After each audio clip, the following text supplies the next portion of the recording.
இயக்குனர், திரைப்பட இயக்குனர் அண்ணன் கோபி நயினார் அவர்கள் வாழ்த்துரை வழங்குமாறு அன்போடு அழைக்கின்றேன்.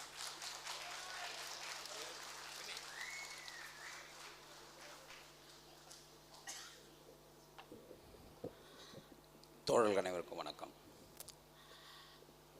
எப்பொழுதும் போல் நம் தலைவருக்கு நம் பேரன்பும் மரியாதையும். தலைவரை தவிர நம்மளுக்கு வேறு மகிழ்ச்சி இல்லை, தலைவருக்கோ மக்களை தவிர வேறு மகிழ்ச்சி இல்லை.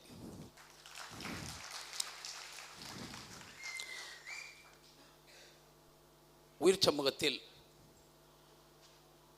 தன்னுடைய மொத்த மகிழ்ச்சியையும் விதைத்துவிட்டு அவருடைய விடுதலைக்காக காத்திருக்கின்ற மிகப்பெரிய ஜனநாயக தலைவரின் கைகளில் விருது வாங்குகின்ற ஜனநாயக கலைஞர்களை பாராட்டுகிறேன், வாழ்த்துகிறேன். நன்றி.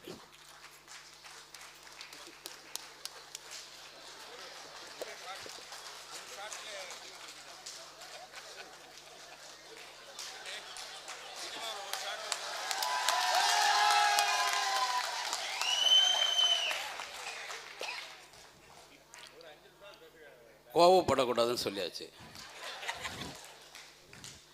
அமைதியாகவும் இருக்க முடியாது. கோபமே தன்னுடைய அமைப்பினுடைய கொள்கையாக இருக்கிற ஒரு அமைப்பில் இருந்துன்னு கோபமே படக்கூடாது அப்படின்னாக்கா எப்படி? ஒரு 30 வருடங்களுக்கு முன்னால் நம்ம கிராமங்களில், தலித் கிராமங்களில் தீப்பெட்டி வாங்க வசதி இருக்காது. தீப்பெட்டி வச்சுருந்தாலே பெரிய ஆளவங்க.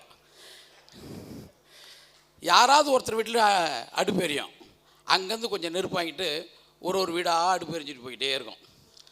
ஒரு தெரு முழுக்க அடுப்பு எரியும். இப்படி தான் அடுப்பு எரிஞ்சது. அந்த மாதிரி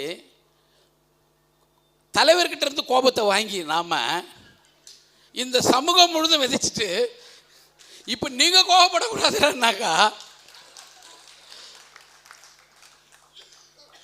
கோபப்படாமல் இருக்க முடியாது என்ன? ஏன்னா சுயமரியாதையோடும் வாழறதுக்கு கோபம்தான் மிகப்பெரிய உந்துதலாக இருக்கிறது என்று நம்புகின்ற ஒரு தலைவரை நிழலில் இருக்கிற நாங்கள் கோபப்படாமல் இருக்க முடியாது. ஏனென்றால் என் தந்தைக்கு, என் தாத்தாவுக்கு ஒடுக்குமுறை அதிகமாக இருந்தது, ஆனால் கோபம் இல்லை. எங்கள் அப்பாவுக்கு ஒடுக்குமுறை கம்மியாக இருந்தது, ஆனால் கோபம் ஓரளவுக்கு இருந்தது. எனக்கு பெரிய ஒடுக்குமுறையெல்லாம் இல்லை, ஆனால் எனக்கு கோபம் அதிகமாக இருக்குது. ஏன்னா என்னுடைய அரசியல் அப்படி ஒரு ஜனநாயக அரசியல். அது இப்போ இந்த விருதியை நான் என்னவா பார்க்குறேன்னா ஒரு ஜனநாயக விருதாக தான் பார்க்குறேன். இந்த திரைப்படங்களையும் இந்த எழுத்துக்களையும் இந்த கட்டுரைகளையும் என்னவா பார்க்குறேன்னா ஒரு ஜனநாயகத்துக்கான ஒரு உரையாடல்களை தான் பார்க்குறேன். பராரி அப்படின்ற ஒரு திரைப்படம், 5 ஸ்டார் அப்படின்ற ஒரு மணிகண்டன் தோழர் ப்ளூ ஸ்டார் என்ற ஒரு திரைப்படம். இந்த 2 படமே நான் பார்த்தேன். ரெண்டுமே ஒரு ஜனநாயகத்துக்கான ஒரு திரைப்படம் தான். தோழர் ஒரு 4 திரைப்படங்கள் சொன்னார். தோழர் நம்ம எந்தெந்த படங்கள்லாம் விருதுகள் கொடுக்கலாம் அப்படின்னு சொல்லும்பொழுது 4 திரைப்படங்களும் முக்கியமான திரைப்படங்கள் தான், மறுக்கிறதுக்கான திரைப்படங்கள் இல்லை. ஏன்னா இந்த 4 திரைப்படங்களும் சரி, இந்த 4 திரைப்படங்களுக்கான கலைஞர்களும் தலைவரால் நேசிக்கப்பட்டவர்கள், மதிக்கப்பட்டவர்கள். ஆனால் என்னென்னா நமக்கு ஒரு சில இலக்குகள் இருக்குது, காரணங்கள் இருக்குது. ஒரு விடுதலைக்கான அரசியலை கொண்ட படங்களை நாம் முன்வைப்போம் அப்படின்ற ஒரு எண்ணம் இந்த விருது வழங்குகிற அமைப்புக்கு இருக்கிறதுனால இந்த 2 திரைப்படங்களும் நாம் தேர்ந்தெடுத்தோம். இந்த 2 திரைப்படங்களும் ஒரு விடுதலைக்கான அரசியலை முன்வைக்கின்ற திரைப்படங்கள். இந்த 2 கலைஞர்களுமே, ஜெயக்குமார் இருக்கட்டும், தோழர் ஏழா இருக்கட்டும், இவங்க 2 பேருமே விடுதலை அரசியலை பேசுகின்ற ஜனநாயக சக்திகள்.